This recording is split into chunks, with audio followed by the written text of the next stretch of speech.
Bismillahirrahmanirrahim. Bismillahirrahmanirrahim. Assalamualaikum warahmatullahi wabarakatuh. Alhamdulillahirabbil alamin.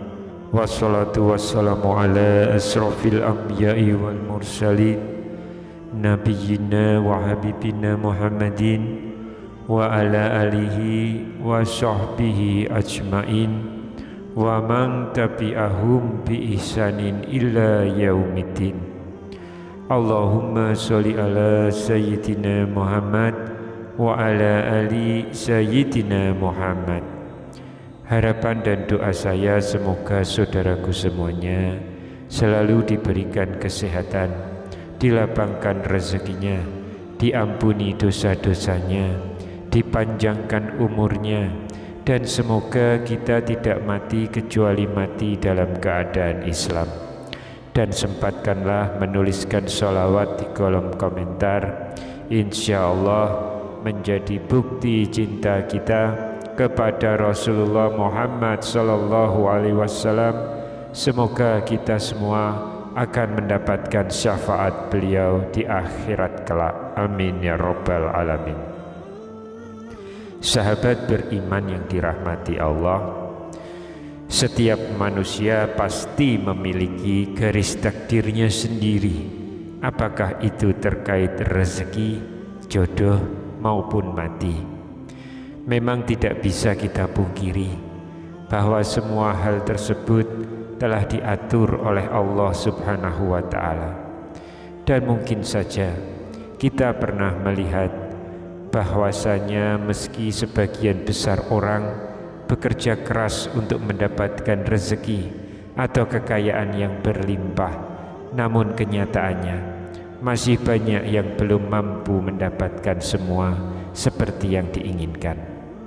Namun di sisi yang lain, ada beberapa orang yang justru malah dikejar-kejar rezeki dari segala arah, atau kita sering menyebutnya sebagai orang yang dijamin rezekinya oleh Allah Subhanahu wa Ta'ala.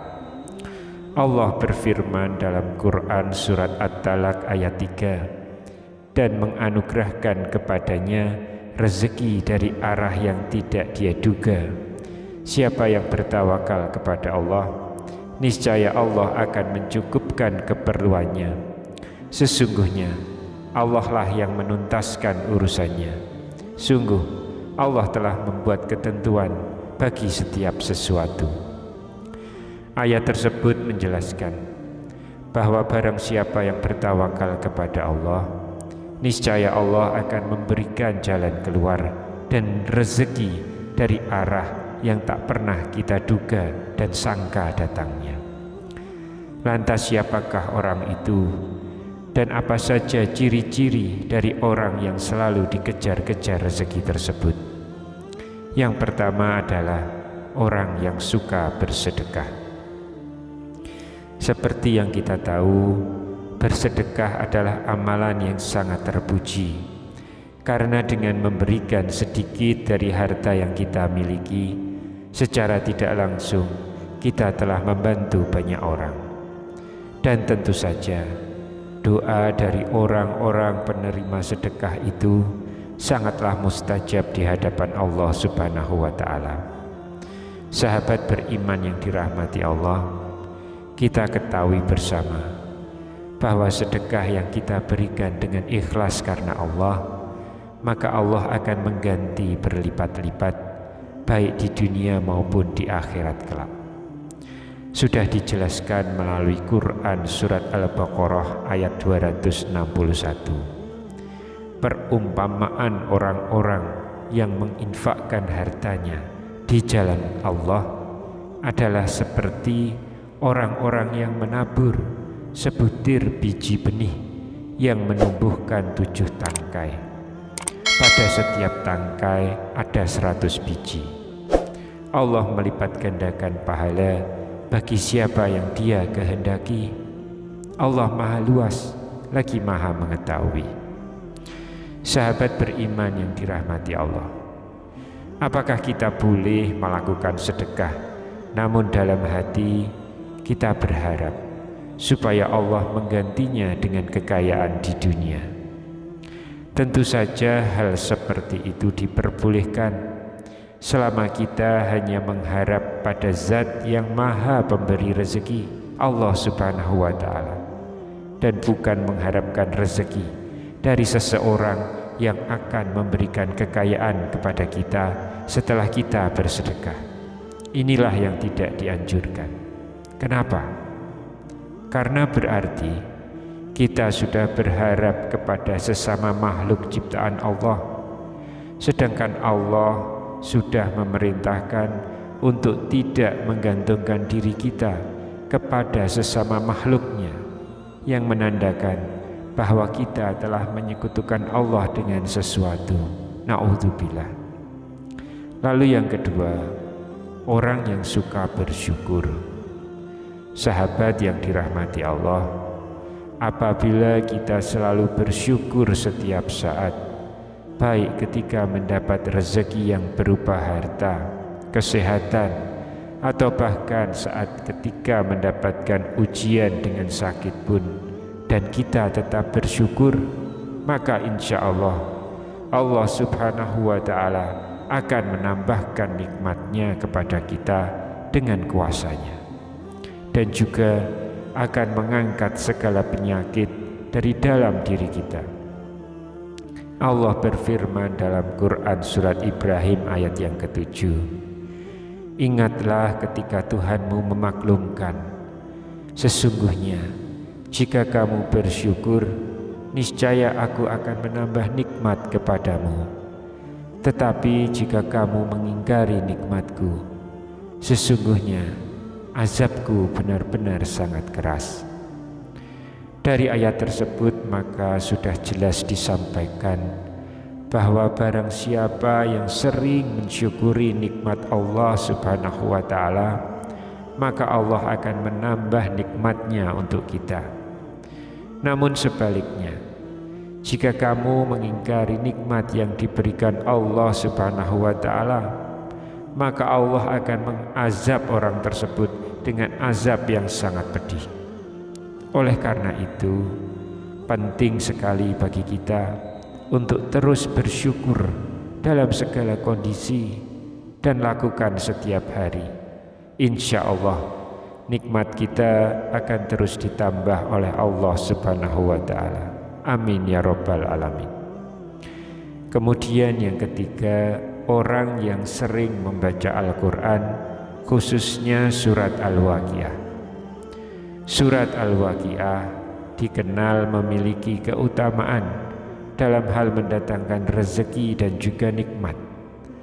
Dalam hadis Ibnu Adi telah disebutkan bahwa kita sangat dianjurkan untuk mengajarkan surat Al-Waqiah kepada istri atau keluarga dan anak-anak kita, karena surat tersebut merupakan surat yang mampu menderaskan rezeki bagi siapapun yang mengamalkannya, insya Allah. Dan yang keempat adalah orang yang sering beristighfar. Istighfar adalah salah satu usaha batin kita untuk memohon ampunan kepada Allah atas segala dosa yang telah kita perbuat. Kemudian apa hubungannya istighfar dengan kondisi selalu dikejar rezeki? Orang yang selalu beristighfar dalam kondisi apapun, maka secara tidak langsung dapat membersihkan hatinya dari segala dosa dan juga kesalahan. Ketika hati kita bersih, maka kemungkinan besar rezeki yang diberikan Allah bisa sampai kepada kita. Allah telah berfirman dalam Quran surat Hud ayat yang ketiga, mohonlah ampunan kepada Tuhanmu, kemudian bertobatlah kepadanya. Niscaya Dia akan memberi kesenangan yang baik kepadamu di dunia sampai waktu yang telah ditentukan atau kematian, dan memberikan pahalanya di akhirat kepada setiap orang yang beramal soleh. Jika kamu berpaling, sesungguhnya aku takut kamu akan ditimpa azab pada hari yang besar atau kiamat. Sahabat beriman yang dirahmati Allah, marilah kita biasakan mulai sekarang untuk terus beristighfar supaya hati kita menjadi bersih dan nikmat yang Allah janjikan bisa datang kepada kita. Karena seperti yang kita ketahui bahwa Allah Subhanahu wa ta'ala menyukai orang yang berhati bersih. Yang kelima, orang yang suka berdoa dan selalu berusaha. Berdoa dan berusaha merupakan satu kesatuan yang tidak bisa dipisahkan ketika kita meminta sesuatu kepada Allah Subhanahu wa ta'ala. Karena mustahil orang yang hanya berdoa saja tanpa berusaha akan bisa mendapatkan apa yang diinginkan dalam doanya. Oleh karena itu, selain kita berdoa, seharusnya kita juga berusaha untuk mendapat hasil dari doa yang kita mohonkan kepada Allah Subhanahu wa ta'ala. Sebagaimana sebuah ungkapan yang sering kita dengar, manjada wajada, yang artinya barang siapa bersungguh-sungguh akan menemukan hasil yang diinginkan. Yang keenam, orang yang selalu bertawakal kepada Allah Subhanahu wa ta'ala. Tawakal adalah berserah diri dan menyandarkan hati hanya kepada Allah. Orang yang bertawakal adalah orang yang sangat yakin bahwa hanya Allah lah yang dapat memberi, memberikan, dan mencegah. Apa maksud dari kata ini? Maksud dari kata ini adalah hanya Allah yang memberi manfaat dari apa yang telah diciptakannya, memberikan nikmat kepada setiap manusia dan seluruh jagat serta isinya, dan mencegah segala keburukan yang dilakukan manusia maupun setan.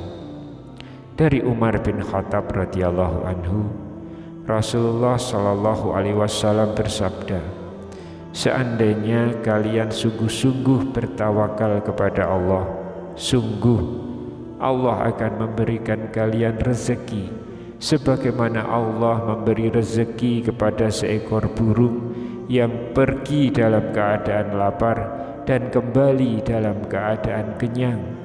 Hadis riwayat Ahmad, Tirmizi, An-Nasai, Ibnu Majah, Ibnu Hibban, dan Al-Hakim. Dari hadis tersebut sudah jelas sekali dikatakan bahwa untuk seekor burung saja Allah sudah menjamin rezekinya, apalagi kita sebagai manusia yang mau bertawakal hanya kepada Allah Subhanahu wa ta'ala. Insya Allah rezeki itu tidak akan pernah putus mengalir, diberikan Allah juga kepada kita. Wallahu a'lam bishawab. Subhanakallahumma wa bihamdika asyhadu alla ilaha illa anta astaghfiruka wa atubu ilaik. Demikian yang bisa saya sampaikan di kesempatan kali ini. Semoga dapat memberi manfaat untuk kita semua. Amin ya rabbal alamin. Wassalamualaikum warahmatullahi wabarakatuh.